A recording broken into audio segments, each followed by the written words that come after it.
అందరికీ వందనాలు. సుమిత్ర లాంటి కూడా ఒకళ్ళు ఉండాలన్నమాట. మనకి ఎప్పుడు సీరియస్గా ఉన్నప్పుడు మరి తన మాటతో కొంచెం నవ్వాలనిపించింది. ఓ ఇలా చెప్తుంది ఏంటని. అలాగే నేను ఎప్పుడు వచ్చినా మన దైనందిక జీవితంలో మనం కొన్ని విషయాల్లో ఎదుర్కొనే విషయాలు కొన్ని ఉంటాయి. వాటిలో నుంచి మనం అందరం కూడా బయటికి రావాలని మనం దేవుని కలిగి ఉన్నాము. కానీ అది మందిరం వరకే పరిమితం అవ్వకూడదు. దేవుని సన్నిధానానికి వచ్చినప్పుడు మాత్రమే కొంతమంది ధైర్యంగాను, కొంతమంది సంతోషంగాను, నెమ్మదిగాను ఉండగలుగుతారు. కానీ బయట ఇంట్లోకి వెళ్ళిపోయి అలాగే బయట ప్రపంచంలోకి వెళ్తే మళ్ళా వచ్చే ఆ సిచ్యువేషన్ చూసినప్పుడు మళ్ళా దానిలోకి వెళ్ళిపోయి డీలా పడిపోతూ ఉంటారనమాట. మనం సేవించే దేవుడు మాట్లాడే దేవుడు. చెవులుండి మనకేమన్నా చెవులు ఇచ్చాడు కదా దేవుడు, మనకి నోరు ఇచ్చాడు, కళ్ళు ఇచ్చాడు. మనకిచ్చిన దేవుడికి ఇవన్నీ ఉండవా?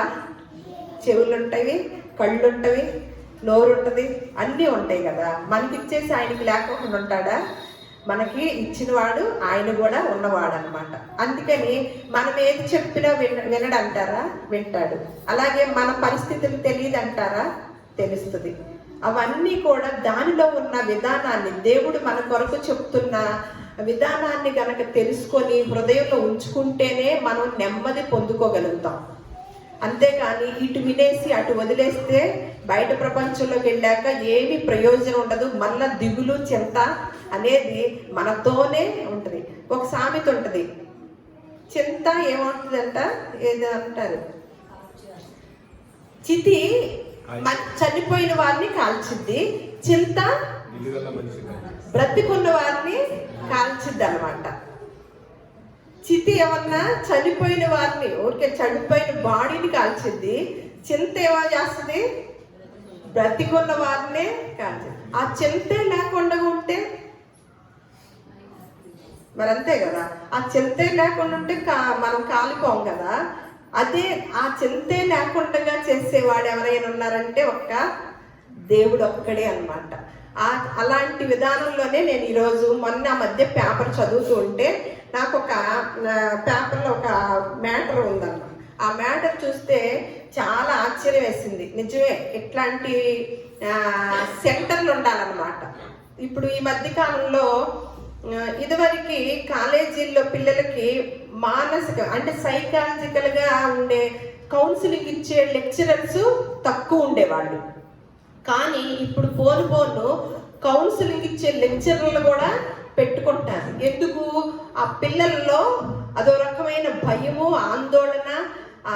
ఎందుకంటే మరి బాగా చదవాలి అనే ధ్యాసలో ఉండిపోయి వారి ఆరోగ్య పరిస్థితి, మానసిక పరిస్థితి కూడా చేయి దాటిపోతున్న సమయాల్లో ఏం చేస్తున్నారంటే కాలేజీ వాళ్ళైనా స్కూల్ వాళ్ళైనా ఇలాంటి కౌన్సిలింగ్ ఇప్పించడము, ఆ క్లాసులు జరిపించడం జరిగిస్తున్నారు.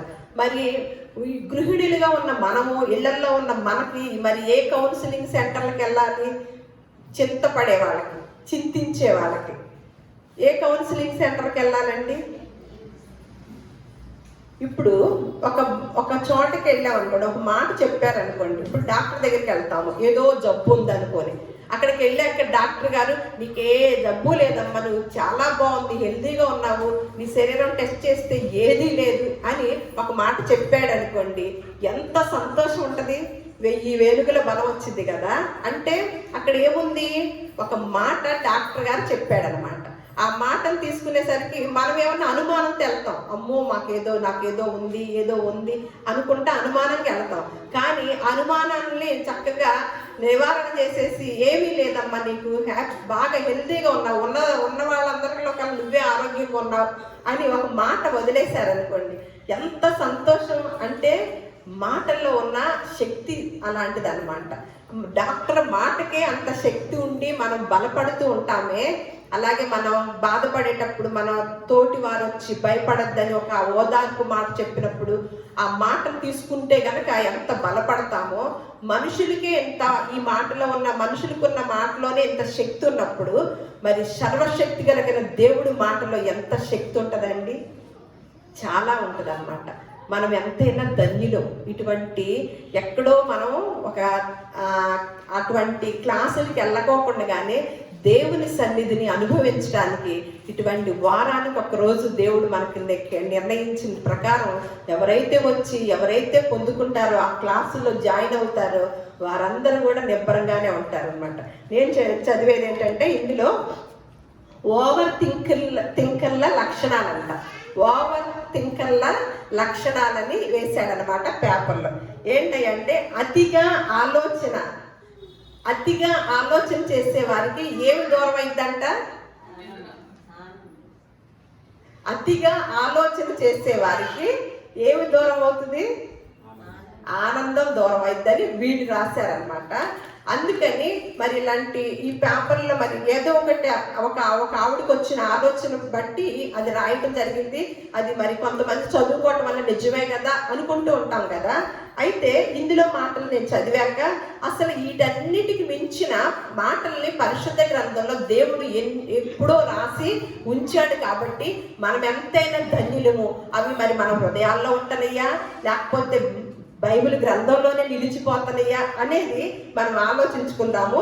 అయితే అతిగా ఆలోచన చేసే వారంట కొద్ది సమయము ప్రశాంతంగా దృష్టి అంతా కూడా ఏదైనా ఒక మెసేజ్ చెప్తున్నామంటే చాలా కష్టపడి చెప్తున్నది. ఎందుకు అంటే కొద్ది మందినైనా మనందరము బలపడాలని, దీవెన పొందుకోవాలని ఆత్రం అన్నమాట. ఆరాటంతోనే ఈ మాటలు చెప్తున్నాము.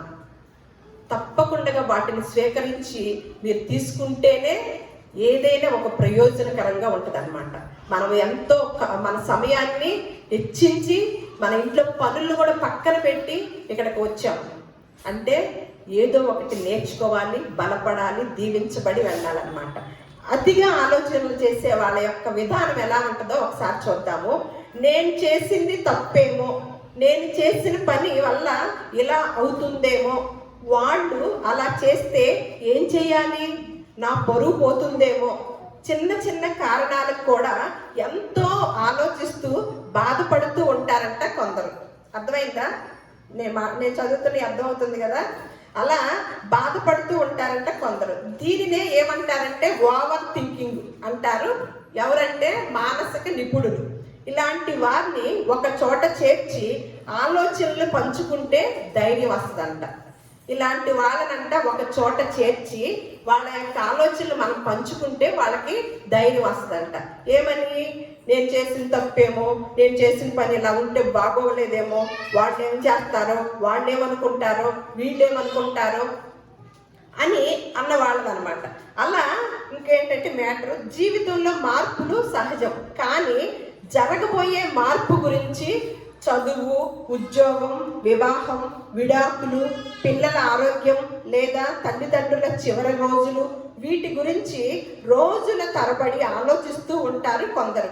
ఆ ఆలోచనలు పాజిటివ్ వైపు కాకుండా నెగిటివ్ వైపుగా వెళ్ళడంతో ఆందోళన చెందుతారంట. దానివల్ల డిప్రెషన్ వస్తుందంట. అన్నిటికి మించి ఏ నిర్ణయము కూడా జరక్క, ఏ పని ముందుకు కదలక, వర్తమానంలో ఉండే ఆనందాన్ని అనుభవించక, ఎప్పుడో ఏదో నష్టం జరుగుతుందేమోనన్న ఆందోళనతోనే బాధపడుతూ ఉంటారంట. ఎన్ని ఆలోచిస్తాము? ఎన్నంట? ఉద్యోగాలంట, పిల్లలు, చదువులు, అలాగే తల్లిదండ్రుల జీవితాలు, ఇంకేమంటున్నాడు? పిల్లల ఆరోగ్యం అంట, అలాగే మా తల్లిదండ్రులు చివరి రోజులు అని, అలాగే మళ్ళేంటి చదువు, ఉద్యోగం, వివాహం తర్వాత విడాకులంట. ఇవన్నిటి గురించి కూడా ముందుగా జరిగేవన్నీ కూడా మైండ్లో పెట్టుకొని ఆలోచన బాగానే ఉంటుంది. ఎంతవరకు ఇది ఇక్కడ మనకు ఉందిగా మెయిన్. అతిగా ఆలోచించడం వేరు, ఆలోచన వేరు. ఆరోగ్యకరమైన ఆలోచన ఎప్పుడు కూడా, ఆరోగ్యకరమైన టెన్షన్, ఒత్తిడి అది ఆరోగ్యంగానే ఉంటుంది. దానికి మించి అతిగా వెళ్ళినప్పుడు మాత్రము అది అనారోగ్యానికి దారితీస్తుంది అనమాట. ఏదో రేపు జరగబోయే దాన్ని ఆలోచించేవాళ్ళు కొంతమంది ఉంటారు. ఈ మాటలు ప్రతి ఒక్కరు కూడా దృష్టిలో పెట్టుకోండి. ఇది మన అందరం కూడా చేసే పనేనమాట. రేపు జరగబోయే దాని గురించి ఇవాళ బాధపడుతూ ఉంటాం అనమాట. అలాగే సంవత్సరానికి జరగబోయే దాని గురించి కూడా ఇవాళే బాధపడుతూ ప్లాన్లు వేస్తాము, అలాగే ఇక్కడ అంటున్నాడు అదే ఏంటంటే అది పాజిటివ్గా కాకుండా, పాజిటివ్ అయితే పర్వాలేదు కానీ అంత ఆలోచించేసరికి అది ఎటు దారి తీస్తుందంట, నెగిటివ్ వైపు దారి తీస్తుందంట. అలా అని ఆలోచన మంచిదే కానీ అతి ఆలోచన మంచిది కాదంట అంటుంది ఒక ఆవిడ. అలాగే ఒకరి మాటల్లో మరొకరు తెలుసుకునే విషయం ఏమిటంటే తమ చేతుల్లో లేని వాటి గురించి కూడా అధికంగా ఆలోచించడం. మీరు ప్రశాంతంగా వినండి, నేను మళ్ళీ రెండోసారి చదవటానికి కుదరదు కాబట్టి. ఏమిటంట, ఒకరి మాటల్లో మరొకరు తెలుసుకున్న విషయం ఏమిటంటే ఇలాంటి ఓవర్ థింకింగ్ చేసే వాళ్ళ యొక్క మనసుల్లో మాటలు ఏంటంటే అని తమ చేతుల్లో లేని వాటి గురించి కూడా అధికంగా ఆలోచించడం. ఉదాహరణకు ఎప్పుడో పెట్టుకున్న శుభకార్యం రోజు ఒక శుభకార్యం పెట్టుకుంటాం, ఎప్పుడో ఒక రోజు పెట్టుకుంటాం. అంటే శుభకార్యం అంటే 10 రోజుల ముందో, నెల రోజుల ముందో, 2 నెలల ముందో పెట్టుకోవడం మనకు అలవాటు కదా. దాని గురించి ఇక్కడ రాస్తున్నాడు అనమాట. ఎప్పుడో పెట్టుకున్న శుభకార్యం రోజు వాన పడితే ఎలాగూ, వాన పడితే అని ఆలోచించడం. వానను ఆపటం మన చేతుల్లో లేదు కదా. కానీ ఎలా ఆలోచిస్తారంట, అమ్మో నెల క్రితం పెట్టుకున్నాం కదా పెళ్ళి, అప్పుడు వాన పడిద్దేమో, ఎండొచ్చిద్దేమో, బాగా ఎండొచ్చేసిద్దేమో, లేకపోతే బాగా వాన వచ్చేసిద్దేమో. ఎప్పటి నుంచి ఆలోచిస్తున్నాము, మన చేతుల్లోదేనది. ఎంత చక్కగా రాశారో, నిజమే. ఇలా పేపర్లో రాస్తే బుర్రలోకి వెళ్ళింది కదా.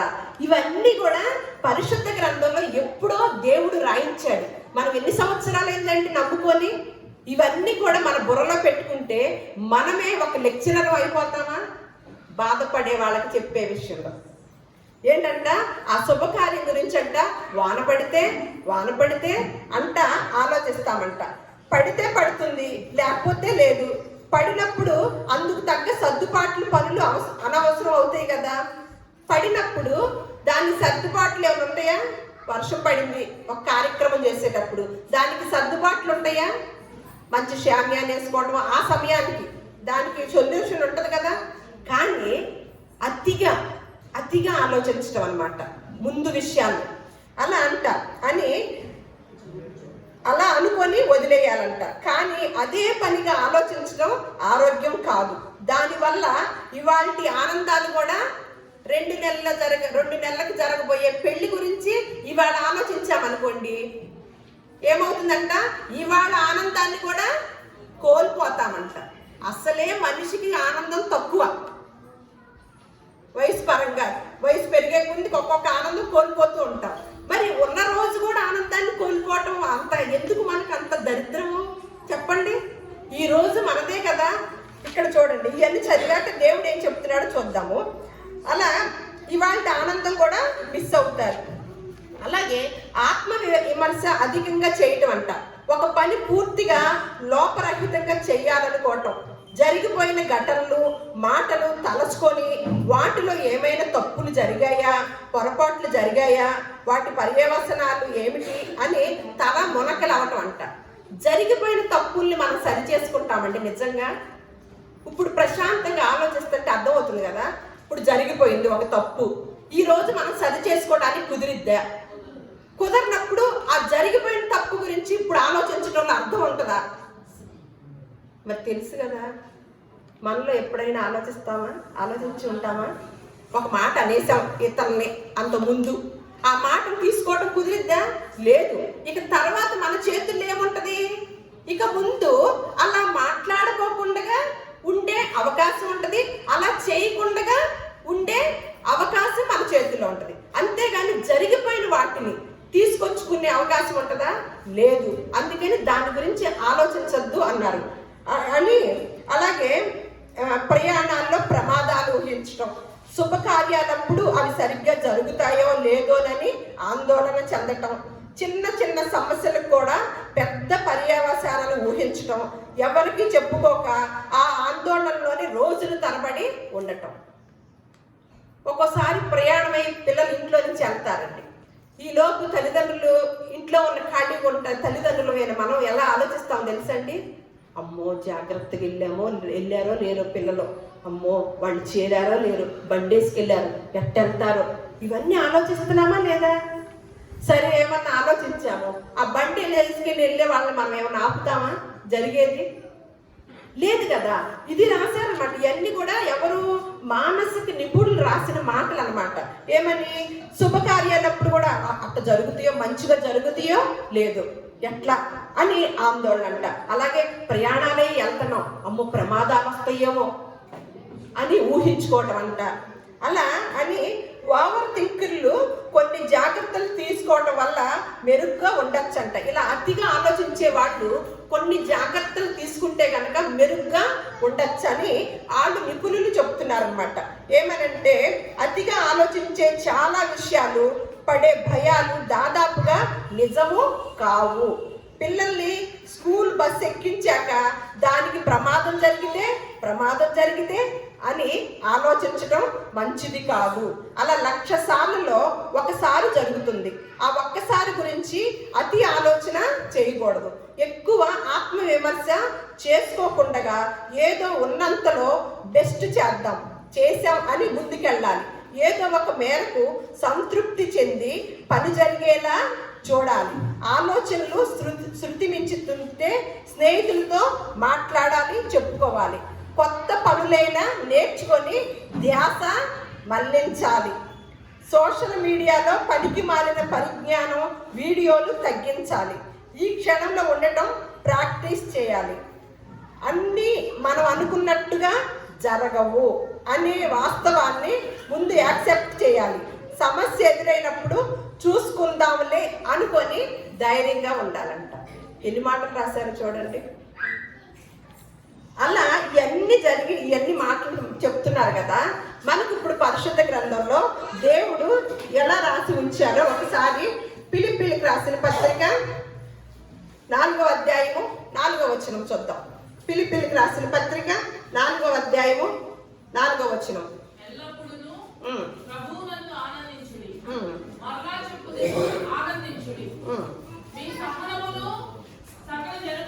అంతవరకేనండి.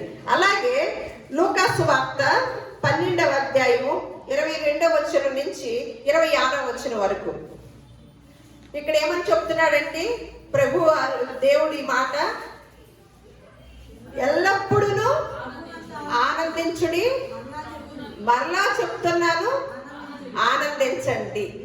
అంతే. ఏమంటున్నాడు? ప్రభువునందు ఆనందించండి అని ఒక్కసారి చెప్పాడా? మరలా చెప్తున్నాను ఆనందించండి. ఎందుకంటే అది కోల్పోతాము దాన్ని మిస్ అయితే అని. ఇక్కడ అసలు మనకి రోజువారీ దేని గురించి చింత వచ్చిందండి? చెప్పండి, పెద్దగా చదవాలి.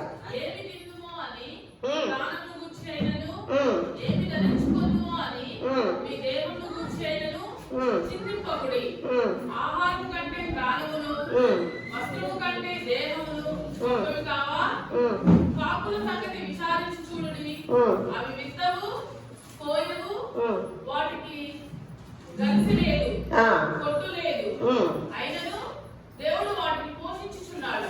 మీరు పక్షుల కంటే ఎంతో శ్రేష్ఠులు. మరియు మీలో ఎవడు చింతించడం వలన తన ఎత్తును 3 రెట్లు చేసుకొనగలడు.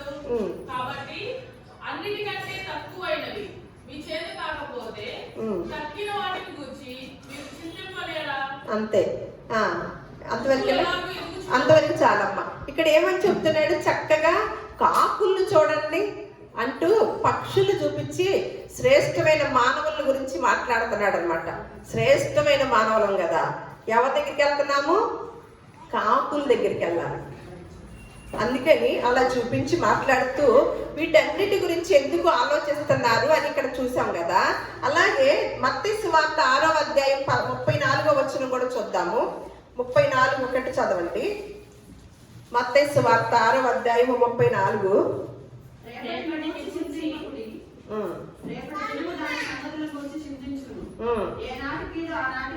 అంతవరకే. ఇక్కడ ఏమంటున్నాడు? ఇందాక ఎవరు రాశారు ఆ మాటలు? మానసిక నిపుణులు. ఇక్కడ దేవాది దేవుడు మనకి పరిశుద్ధ గ్రంథంలో ఎన్ని సంవత్సరాల క్రితం రాయించాడండి? ఏమంటున్నాడు? రేపటి గురించి చింతించకండి. అందుకని రేపు ఏం చేస్తారంట? దాని సంగతులు, రేపటి సంగతులు ఉంటాయే అది ఎవరు చూసుకుంటారంట? ఆ రేపే చూసుకుంటుందంట. ఇవాళ ఎందుకు, ఇవాళ నుంచే ఎందుకు? రేపటి గురించి చింతించకండి. రేపటి దినము ఈయన చూడండి ఇంకా వివరిస్తున్నాడండి. ఈ మానసిక శాస్త్రవేత్త అసలు మనుషుల్నే పుట్టించిన శాస్త్రవేత్త కదా మనకు చెప్తుంది. దాని సంగతులు అంటారు. రేపటి దినము దాని సంగతుల గురించి చింతించును అని. ఏ నాటి కీడు కొంతమంది ఇళ్ళలో ఎప్పుడు బాధలు ఉంటాయి. ఈ రోజే ఇక రేపటిది రేపటి అన్నమాట. ఏ బాధ ఏ నాటి కీడు ఆనాటి చాలు. ఇవాళ రేపటిది కూడా ఇవాళ ఆలోచించుకొని 2 భారాలు వేసుకోవద్దు అని ఇదే మాటని ఇక్కడ యేసుక్రీస్తు వారు చెప్పినప్పుడు ఇదే మాట ఇలా చెప్పారు కదా. ఇదే మాటని మళ్ళా సొలొమోను గారు, జ్ఞాని అయిన సొలొమోను గారు సామెతల గ్రంథము 27వ అధ్యాయము 1వ వచనం చదవండి. సామెతల గ్రంథము జ్ఞాని అయిన సొలొమోను గారు చెప్తున్న మాట అన్నమాట. 27వ అధ్యాయము 1వ వచనం చదవండి.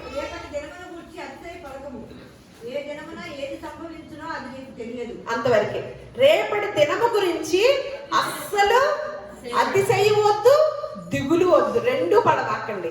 ఎందుకంటే రేపు ఏమి సంభవించిందో అది తెలియదు అన్నప్పుడు మనం ఎందుకు బుర్రలో పెట్టుకోవాలి? ఎంత చక్కగా రాసి ఉంచాడో చూడండి. ఎవరండి ఈ మాటలు మనం ఎవరి దగ్గర వినాలనుకోండి, కౌన్సిలింగ్ డాక్టర్ గారి దగ్గర ఎంత ఫీజు కట్టాలో తెలుసా? చాలా ఫీజు కట్టాలి. ఇప్పుడు మీరందరూ ఫీజు కట్టారు అలా అంటూ. అలాగే మళ్ళా యాకోబు రాసిన పత్రిక 4వ అధ్యాయము 13వ వచనము నుంచి 15వ వచనం వరకు. యాకోబు రాసిన పత్రిక 4వ అధ్యాయము 13వ వచనం నుంచి 15వ వచనం.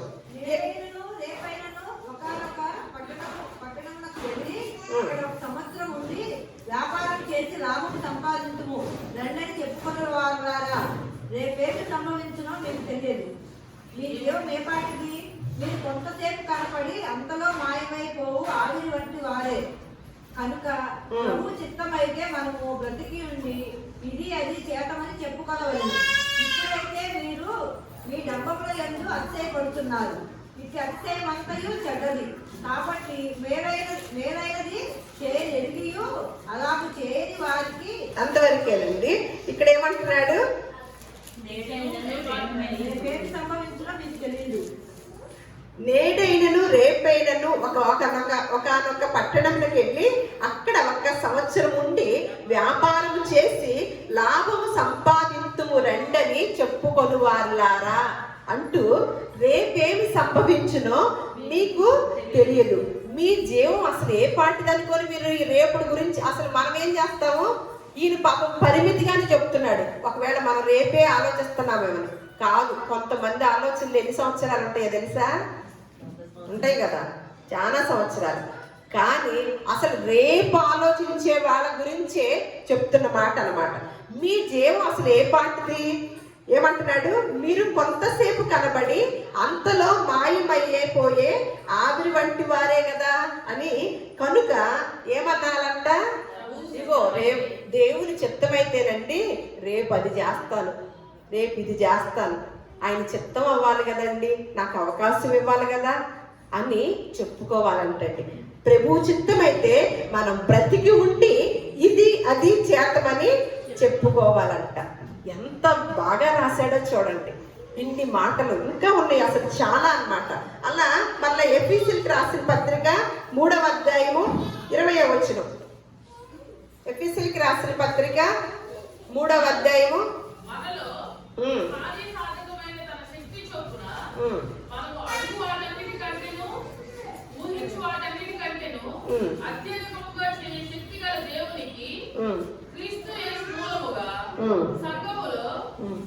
అంతవరకే. ఏంటంటే ఏం చేయించే దేవుడి కంట కార్య సాధక చదవండమ్మా. కార్య సాధకమైన తన శక్తి చొప్పున మనము అడుగు వాటన్నిటికంటే ఊహించు వాటికన్నిటికంటే మనం గనక మనం ఆలోచించుకోకుండా దేవుణ్ణి అడిగితే ఎలా ఇస్తాడంట? మనం అడిగే వాటికన్నా మన ఊహలు ఉన్నాయే, రేపు ఏమి చేసుకుందామా అని, మన ఊహ కన్నా కూడా, ఊహించే దానికన్నా కూడా మామూలుగా ఇస్తానంటున్నాడా? అత్యధికముగా ఇచ్చు చేయగలిగిన శక్తివంతుడైన దేవుణ్ణి సేవిస్తున్నాం మనం. అడుగు వాటన్నిటికన్నా, ఊహించు వాటన్నిటికన్నా అధికముగా ఇచ్చే శక్తి కలిగిన దేవుణ్ణి సేవిస్తున్న బిడ్డలం మనం. ఎలా ఉండాలండి మనము? అటువంటి శక్తి కలిగిన వారంగానే ఉండాలన్నమాట అని చెప్తూ, మళ్ళా మొదటి తెస్సలోనికీయులకు రాసిన పత్రికలో కూడా 5వ అధ్యాయం 14వ వచనంలో ఇందాకెవరు ప్రార్థన చేస్తూ భయపడద్దని ఎన్నో మార్లు మాకు చెప్పావు ప్రభు అని ప్రార్థన చేశారు కదా. నిజమే, భయపడద్దు అని మాట మొదలెడితే ఎన్ని సార్లు ఉన్నాయో బైబిల్ గ్రంథంలో తెలుసండి. ఎవరంటే ఇలా పట్టించుకొని మనకు చెప్పేవారు? తల్లి తండ్రికి కూడా విసుగొచ్చింది తెలుసా అండి మనం చేసే పనులకి. వాళ్ళు కూడా చెప్పరు, కానీ విసుగురాని ఆయన ఒక్క ఆయన ఉన్నాడు అనమాట. ఎవరు? మనం సేవించే దేవుడు. విసుగుకోడు, ఏమి ఇబ్బంది పడ్డు, మనకి ఇంకా చెప్తూనే ఉంటాడు. భయపడద్దు, దిగులు పడద్దు, చింతపడద్దు అని. మేము మీకు బోధించినది ఏమనగా ఎల్లప్పుడూ సంతోషముగా ఉండండి. మొదటి తెస్సలోనికీయులకు రాసిన పత్రికలో. అలాగే మొదటి తిమోతి 6:6లో కూడా ఇక్కడ ఏమంటున్నాడు? మొదటి తెస్సలోనికీయులకు రాసిన పత్రికలో మేము మీకు బోధించేది ఏమనగా, ఒక్కటే ఒక్క మాట ఏంటంట? ఎల్లప్పుడూ సంతోషముగా ఉండండి అని పౌలు గారు చెప్తున్నారంట. మా బోధ ఏదైనా ఉంది అంటే మీరందరూ ఎల్లప్పుడూ సంతోషంగా ఉండండి అని చెప్తున్నాడు అనమాట. అలాగే మొదటి తిమోతి 6:6 కూడా చూడండి.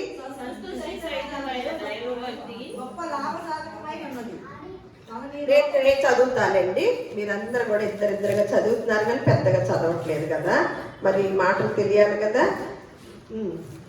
ఏమంటున్నాడు ఇక్కడ? సంతుష్టి సహితమైన దైవ భక్తి గొప్ప లాభ సాధకమై ఉన్నది అని అంటూ ఇప్పుడు ఒక వైరాగ్యమైన మాటను చెప్తున్నాడండి. మనం ఈ లోకానికి ఏమీ తేలేదు, అలాగే దీనిలో నుండి ఏమీ. అందరికీ తెలుసు ఈ మాట, మరి ఏం చేయాలి? ఏమంటున్నాడు తర్వాత? మనం ఈ లోకములోనికి ఏమీ తేలేదు, అలాగే దీనిలో నుండి ఏమీ తీసుకొని పోలేము. కాగా అన్న వస్త్రములు గలవారమై ఉండి నిజంగా వాటితో తృప్తి పొందుతున్నామా? నిజంగా ఈయన చెప్పిన మాట గనక వింటే అసలు మనం బ్రతికే దినాలన్నీ తృప్తిగా ఉంటాయా లేదా? వేటితో తృప్తి పొందమన్నాడు? అన్నం, వస్త్రం. అమ్మ ఇంక మూడో చెప్పలా, కానీ మనం మూడో దాని గురించి ఆలోచించడం వల్లే ఏం చేస్తున్నాము? దిగులు అన్నమాట, చింత. అందుకని మనం ఈ లోకానికి ఏమీ తీసుకురాలేదు, దీనిలో నుండి ఏమీ తీసుకుపోలేము. కాగా అన్న వస్త్రములను కలవారమై ఉండి వాటితో తృప్తి పొందండి అని ఎంత మంచి మాట. అలాగే హెబ్రీయులకు రాసిన పత్రిక 13వ అధ్యాయము 5-6 వచనాలు.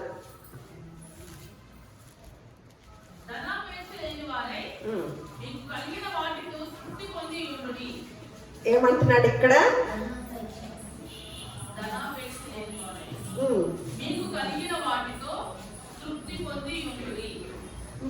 అంటే మనకి తృప్తి ఎప్పుడు ఉండదు? ధనాపేక్ష ఉంటే తృప్తి ఉండదు, ధనాపేక్ష లేకపోతే తృప్తి ఉండదు. అంటే మన తృప్తి కోల్పోవడానికి ఏది లింక్ అయ్యి ఉంది? ధనం అన్నమాట, ధనం. కానీ అది లేనిదే కుదరదే ఈ రోజుల్లో, అస్సలు కుదరదు. అది సుమిత్ర అంటుంది. సరే, ఇంకొకటి చూద్దాము. సామెతల గ్రంథము 3వ అధ్యాయము 21వ వచనం నుంచి 24. సామెతల గ్రంథము 21వ అధ్యాయం 17వ వచనం ఒకటి చూడండి. ఇందాక ఇప్పుడు ధనాపేక్ష చదువుకున్నాం కదా. 21 అధ్యాయము 17వ వచనం.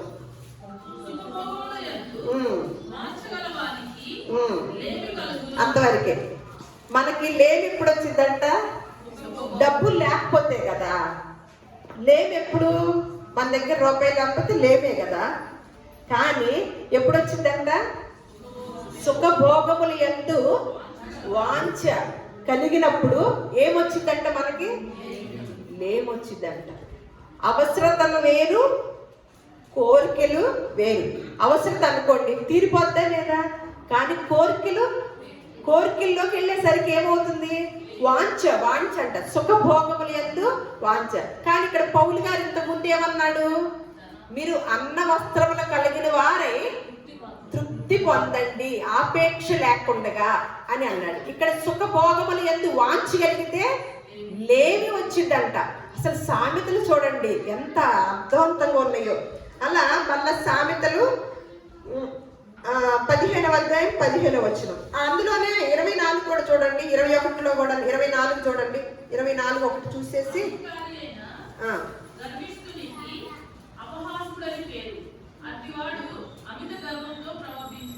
24 చదివింది. ఏముంది?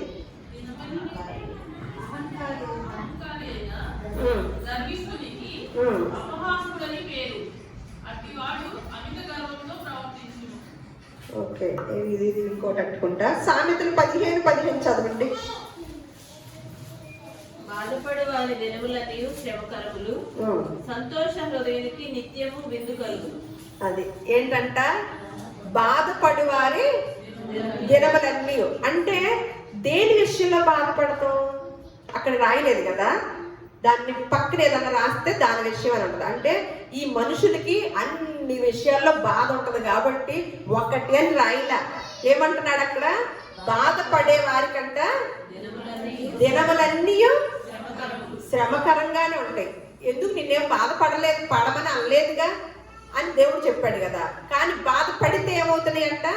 దినములన్నీ తర్వాత సంతోషంగా ఉండే వాళ్ళకంట ఏం జరిగిందంట? నిత్యము. అసలు కొంతమంది ముఖాల్లో నవ్వు ఉండదండి, సంతోషం ఉండదు, ఎప్పుడు దిగులు, బాధగాను, అసలు సందర్భం ఏది ఉండదు. అయినా సరే ఉంటారు. కానీ సంతోష హృదయం కలిగిన వారికి ఏం కలిగిందంట? నిత్యము విందని. అది కూడా వరమేనండి. నవ్వుతూ ఉండటం ఎప్పుడు కూడా. మనకి ఎవరో చెప్పారుగా, ఒక ఇదివరకు మంత్రి గారు చెప్పారు కదా, నవ్వటం ఒక యోగం. ఇంకోటి ఏదో అంటారు కదా, నవ్వకపోవటం రోగం. మా బాను చక్కగా చెప్పింది. నవ్వటం ఒక యోగం, నవ్వకపోవటం రోగం. నిజమే, సామెత కరెక్టేనండి. నవ్వకుండా కనుక అలాగే ఉండండి, అదే ప్రాక్టీస్ అయిపోద్ది. జీవితంలో నవ్వేనేదే ఉండదు అనమాట. అదే రోజు నవ్వుతూ ఉండండి, ఆ ప్రాక్టీస్లో ఏమవుతుందంట? ఒక యోగం అంట. నవ్వకపోవటం ఒక రోగం అంట. అలా రోగం వచ్చేసి కూర్చుంటది అనమాట. ఇక్కడ సామెతల గ్రంథం 3వ అధ్యాయము 21వ వచనం 24 చూడండి.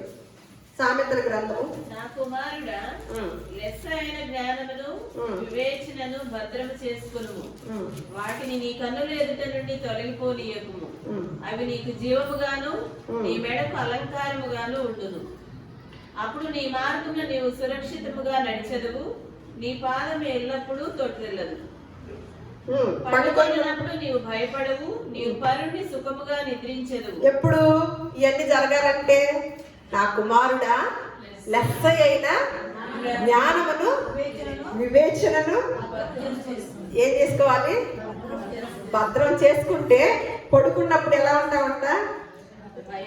అప్పుడు నీ మార్గమున నీవు సురక్షితముగా నడిచెదవు, నీ పాదం ఎప్పుడు తొట్టిల్లదు. అలాగే పండుకున్నప్పుడు ఎవరికైనా భయం వస్తుందా? చేయకుండా ఈ మధ్యకాలంలో పండుకున్నప్పుడు భయపడతాం కదా, ఎందుకంటే అప్పుడే కదా ప్రశాంతమైన వాతావరణం, ఎక్కడ లేని ఆలోచనలు అన్నీ వచ్చేసి అమ్మో మాకేం జరిగిద్దో, మమ్మల్ని ఎవరు చూస్తారో, లేకపోతే మా పిల్లల పరిస్థితి ఏంటో, మా యొక్క ఇంకొకళ్ళ పరిస్థితి ఏంటో, మా మనవాళ్ళ పరిస్థితి ఏంటో, మనవరాళ్ళ పరిస్థితి ఏంటో, నా భర్త పరిస్థితి ఏంటో, నా పరిస్థితి ఏంటో, నన్ను చూస్తుందో లేదో కోడలు, లేకపోతే నా కూతురు చూస్తుందో లేదో, ఇవన్నీ కూడా ఎప్పుడు వస్తాయి ఆలోచనలు? పడుకున్నప్పుడు వస్తాయి. ఆ పడుకున్నప్పుడు వచ్చినప్పుడు ఏం కలిగింది? అప్పుడు వెంటనే దాంతో పాటు భయం కలిగిద్దంట. కానీ లెస్ అయిన జ్ఞానాన్ని గనక మనము ఆలోచిస్తూ ఉంటేనంట, వివేచన చేస్తూ ఉంటే ఏమవుతుందంట, నీవు పరుండి నువ్వు పడుకున్నప్పుడు నీవు అస్సలు భయపడవు. అలాగే సుఖంగా నిద్ర రావట్లేదు. ఏం జరుగుతుంది అక్కడ? ఏదో ఉంటేనే కదా నిద్ర పడతలేదండి అంటారు. అంటే శారీరకంగా ఏదో బాధ కానీ మానసికమైన బాధ కానీ ఈ రెండిట్లో ఏదో ఉంటేనే కదా నిద్ర పట్టకపోవటం. కానీ ఈ మాట చెప్తున్నాడు అనమాట, మానసిక మనుషుల్నే సృష్టించిన నిపుణుడు దేవుడు. అలాగే ఇంకొక వర్డ్ చూసే, సామెతల గ్రంథము 29వ అధ్యాయము 25వ వచనం. ఇవన్నీ ఏ డాక్టర్ గారు చెప్పరండి, జాగ్రత్తగా పెట్టుకోండి, ధ్యానం చేయండి ఇంటికి వెళ్ళాక కూడా.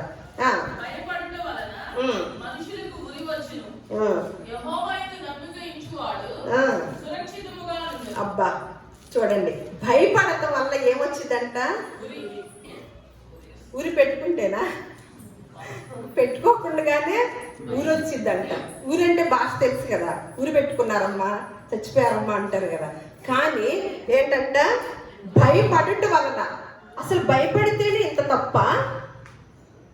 అవును, భయపడటం వలన ఊరి వచ్చును, కానీ దేవుని యందు నమ్మిక మాత్రం ఉంచు, అప్పుడేమవుతుందంట? సురక్షితముగా ఉండు అని చెప్తున్నాడు అనమాట.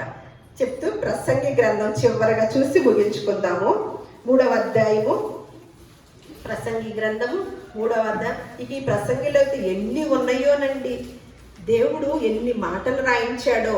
ఈరోజు నిన్నగాక మొన్న వచ్చిన పేపర్లో ఇగో ఏదో ఒకటి చేద్దాము, ఇలాంటి వారి కోసము ఏదన్నా కొంతమందిని అందరినీ గ్యాదర్ చేసి వారికి కౌన్సిలింగ్ ఇద్దాము అని ఒక స్త్రీ రాసింది అనమాట. అవన్నీ కూడా ఇలా ఇబ్బందులు జరుగుతున్నాయి ప్రతి కుటుంబంలో కూడా అని తను వచ్చిన ఆలోచనలే పంచుకుంది. ఏదో కొంతమందికైనా మేలు చేద్దామనే ఆతృత ఆలోచన తనది.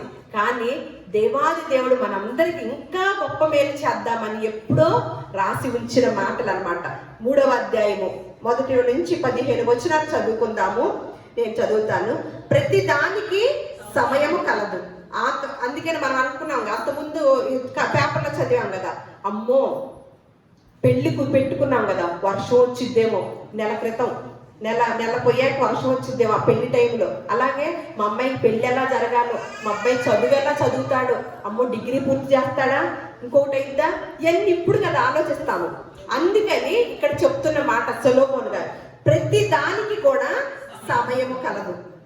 అలాగే ఆకాశము క్రింద ప్రతి ప్రయత్నమునకు సమయము కలదు. పుట్టుటకు, చచ్చుటకు, నాటుటకు, నాటపడిన దానిని పెరిగివేయుటకు, చంపుటకు, బాగు చేయుటకు, పడగొట్టుటకు, కట్టుటకు, ఏడ్చుటకు, నవ్వుటకు, దుఃఖపడుటకు, నాట్యమాడుటకు, రాళ్లను పారవేయుటకు, రాళ్లను కుప్పవేయుటకు, కౌగిలించుటకు, కౌగిలించుట మానుటకు, వెదుగుటకు, పోగొట్టుకొనుటకు, దాచుకొనుటకు, పారవేయుటకు, చంపుటకు, కుట్టుటకు, మౌనముగా ఉండుటకు, మాట్లాడుటకు, ప్రేమించుటకు, ద్వేషించుటకు, యుద్ధము చేయుటకు, సమాధాన పడుటకు. ఎన్నిటికో పెట్టాడండి. ఏంటి? కొట్టడానికి, చించడానికి కూడా. అసలు కొట్టడం చించడం మనకు అసలు లెక్కలో ఉంటుందా? అందుకని దేవుడు ఏమంటున్నాడంటే, మీ తల వెంట్రుకలు లెక్కించబడి ఉన్నవని చెప్తున్నాడు అనమాట. మనకు అసలు తల వెంట్రుకలతో పని ఉంటుందా? లెక్క ఉంటుందా? లెక్క పత్రం ఉంటుందా? కానీ ఆయనకేం పని? మన తల వెంట్రుకలు లెక్కించే పని మనకి తెలియజేస్తున్నాడు. మీ శరీరం అంతా కాదు, మీ తల వెంట్రుకలే నేను లెక్కించుతున్నాను, లెక్కించి ఉన్నాయి, నా దగ్గర లిస్ట్ ఉంది, మీ గురించి పట్టించుకోనా అని చెప్తున్నాడు అనమాట. అని అసలు ప్రతి దానికి కూడా, ఆకాశము క్రింద ప్రతి ప్రయత్నానికి కూడా సమయం కలదు. ఆ లిస్ట్ ఇచ్చాడనమాట. ఇచ్చి ఇప్పుడు అంటున్నాడు అనమాట, కష్టపడి ఉన్న వారికి తమ కష్టం వలన వచ్చిన లాభం ఏంటి? నరులు అభ్యాసము పొందవలెనని దేవుడు వారికి పెట్టి ఉన్న కష్టానుభవమును నేను చూచి తిని. అమ్మో చూడండి, అంటే కష్టం వచ్చింది అనుకోండి, దాన్ని ఎందుకు పెడుతున్నాడంట?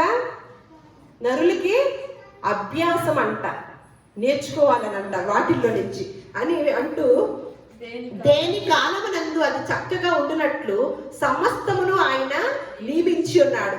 ఆయన శాశ్వత కాల జ్ఞానమును నరుల హృదయం అందించి ఉన్నాడు కానీ దేవుడు చేయు క్రియలను పరిశీలనగా తెలుసుకొనుటకు అది చాలదు. కావున సంతోషముగా ఉండుట కంటేను తమ బ్రతుకును సుఖముగా వెళ్ళబుచ్చుడి కంటేను శ్రేష్టమైనదేదియు నరులకి లేదని నేను తెలుసుకుంటుని. మరియు ప్రతివాడు అన్నపానములు పుచ్చుకొనుచు తన కష్టార్జితం వలన సుఖము అనుభవించుట దేవుడిచ్చు బహుమానమే అని తెలుసుకొంటిని. దేవుడు చేయు పనులన్నీ శాశ్వతములని నేను తెలుసుకొంటిని. దానికి ఏదియు చేర్చబడదు, దాని నుండి ఏదియు తీయబడదు. మనుషులు తన యందు భయభక్తులు కలిగి ఉండునట్లు దేవుడు ఇంటి నియమమును చేసి ఉన్నాడు. ముందు జరిగినదే ఇప్పుడును జరుగును, జరగబోవున్నది పూర్వమందు జరిగినదే. జరిగిపోయిన దానిని దేవుడు మరలా రప్పించును.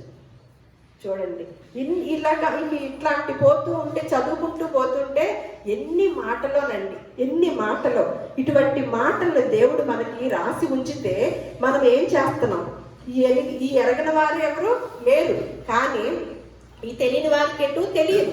తెలిసిన మనము ఎంత ఆ చింతలోనే ఉంటున్నామా, లేకపోతే అందులో నుంచి, అందుకని మీరు చింతించుట వలన మీ ఎత్తు మూరుడెక్కువ చేసుకుంటారా అని దేవుడు సెలవిస్తున్నాడు. అంటే దానివల్ల మనకేమీ ప్రయోజనము లేదని ఇక్కడ దేవుడే తెలియచెప్పాడు అనమాట. మనము దేని గురించి కూడా ఆలోచించాల్సిన పని లేదు. రేపటి దినము దాని సంగతులు అది చూసుకుంటది. ఈ రోజుది దీన్ని మిస్ అవ్వకూడదు అనమాట.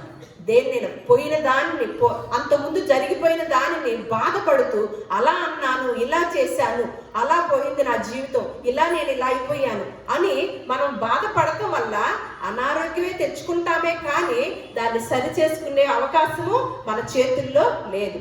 అందుకనే జరగబోయేది కూడా మన చేతుల్లో లేదు, ప్రెజెంట్లో కూడా మన చేతుల్లో లేదు, ఈ రోజుది కూడా మన చేతుల్లో లేదు. కానీ ఈ క్షణమే మనది ఎంతవరకు ఉందో అంత దాన్ని ఆనందంగా ఆస్వాదించుదాము, అనుభవించుదాము. దేవుడు చెప్పినట్లుగా ఎల్లప్పుడూ సంతోషంగా ఉండండి. మరలా చెప్తున్నాను, సంతోషంగా ఉండండి, ఆనందించండి. ఎవరు ఎందు? ఇంట్లో ఉన్న వస్తువులతోనూ, ఇంట్లో ఉన్న ఆస్తులతోనూ కాదు, ప్రభువునందు. మళ్ళీ ఆ మాటను మెన్షన్ చేసుకోండి. ప్రభువునందే ఆనందించితే ఆ ప్రభువే మనకి అన్నిటికీ కూడా తీర్చే దేవుడు.